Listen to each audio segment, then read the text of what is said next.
Dignity of Self-Reliance by William George Jordan, read by Jules Bentel. Self-confidence without self-reliance is as useless as a cooking recipe without food. Self-confidence sees the possibilities of the individual. Self-reliance realizes them. Self-confidence sees the angel in the unhewn block of marble. Self-reliance carves it out for himself. The man who is self-reliant says ever, "No one can realize my possibilities for me but me. No one can make me good or evil but myself." He works out his own salvation financially, socially, mentally, physically, and morally. Life is an individual problem that man must solve for himself. Nature accepts no vicarious sacrifice, no vicarious service. Nature never recognizes a proxy vote. She has nothing to do with middlemen. She deals only with the individual. Nature is constantly seeking to show man that he is his own best friend or his own worst enemy. Nature gives man the option on which he will be to himself. All the athletic exercises in the world are of no value to the individual unless he compel those bars and dumbbells to yield to him in strength and muscle the power for which he himself pays in time and effort. He can never develop his muscles by sending his valet to a gymnasium. The medicine chests of the world are powerless in all the united efforts to help the individual until he reach out and take for himself what is needed for his individual weakness. All the religions of the world are but speculations in morals, mere theories of salvation, until the individual realizes that he must save himself by relying on the law of truth as he sees it and living his life in harmony with it as fully as he can. But religion is not a Pullman car with soft cushioned seats where he has but to pay for his ticket and someone else does all the rest. In religion, as in all other great things, he is ever thrown back on his self-reliance. He should accept all helps, but he must live his own life. He should not feel that he is a mere passenger. He is the engineer and the train is his life. We must rely on ourselves, live our own lives, or we merely drift through existence, losing all that is best, all that is greatest, all that is divine. All that others can do for us is to give us opportunity.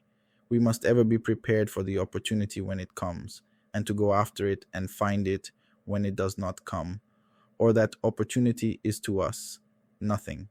Life is but a succession of opportunities.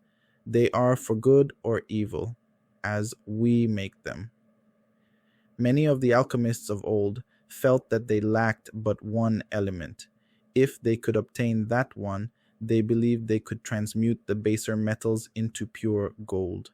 It is so in character. There are individuals with rare mental gifts and delicate spiritual discernment who fail utterly in life because they lack the one element, self-reliance. This would unite all their energies and focus them into strength and power. The man who is not self-reliant is weak, hesitating, and doubting in all he does. He fears to take a decisive step because he dreads failure, because he is waiting for someone to advise him, or because he dare not act in accordance with his own best judgment. In his cowardice and his conceit, he sees all his non-success due to others. He is not appreciated, not recognized, he is kept down. He feels that in some subtle way, society is conspiring against him.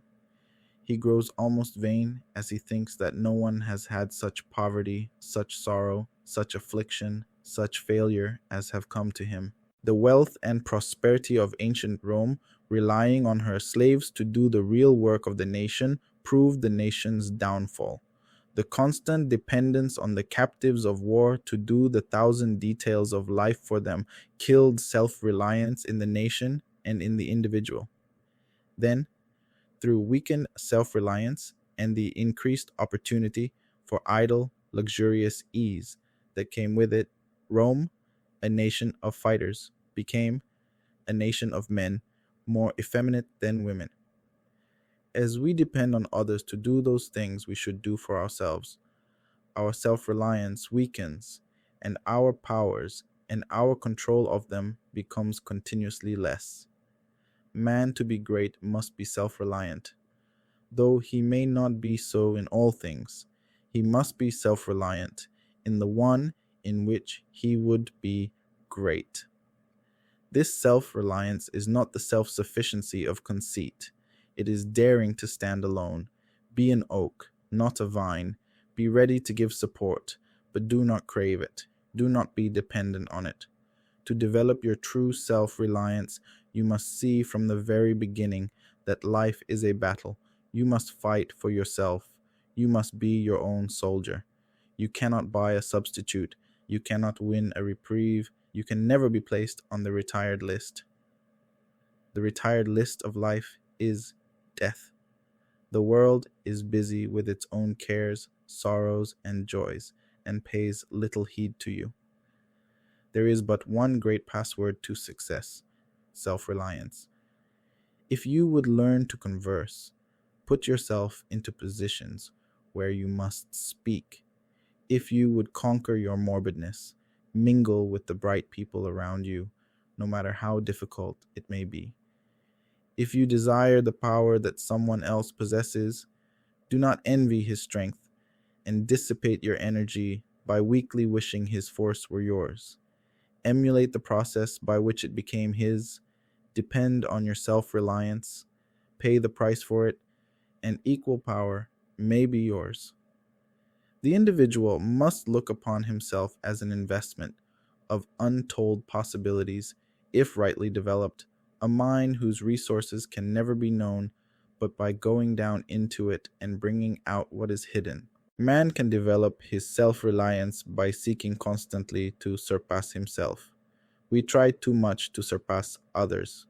If we seek ever to surpass ourselves, we are moving on a uniform line of progress that gives a harmonious unifying to our growth in all its parts. Daniel Morel, at one time president of the Cambria Rail Works, that employed 7,000 men and made a rail famed throughout the world, was asked the secret of the great success of the works. "We have no secret," he said, "but this: we always try to beat our last batch of rails. Competition is good, but it has its danger side. There is a tendency to sacrifice real worth to mere appearance, to have seeming rather than reality. But the true competition is the competition of the individual with himself, his present seeking to excel his past. This means real growth from within. Self-reliance develops it, and it develops self-reliance. Let the individual feel thus as to his own progress and possibilities, and he can almost create his life as he will. Let him never fall down in despair at dangers and sorrows at a distance. They may be harmless, like Bunyan's stone lions, when he nears them. The man who is self-reliant does not live in the shadow of someone else's greatness. He thinks for himself, depends on himself, and acts for himself. In throwing the individual thus back upon himself, it is not shutting his eyes to the stimulus and light and new life that come with the warm pressure of the hand, the kindly word, and the sincere expressions of true friendship. But true friendship is rare. Its great value is in a crisis, like a lifeboat. Many a boasted friend has proved a leaking, worthless lifeboat when the storm of adversity might make him useful.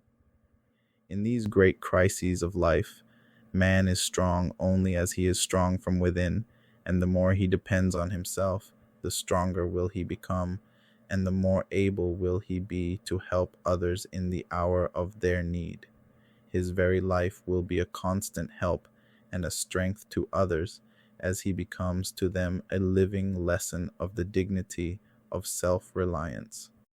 Thanks for listening. Please like, subscribe, and get notified.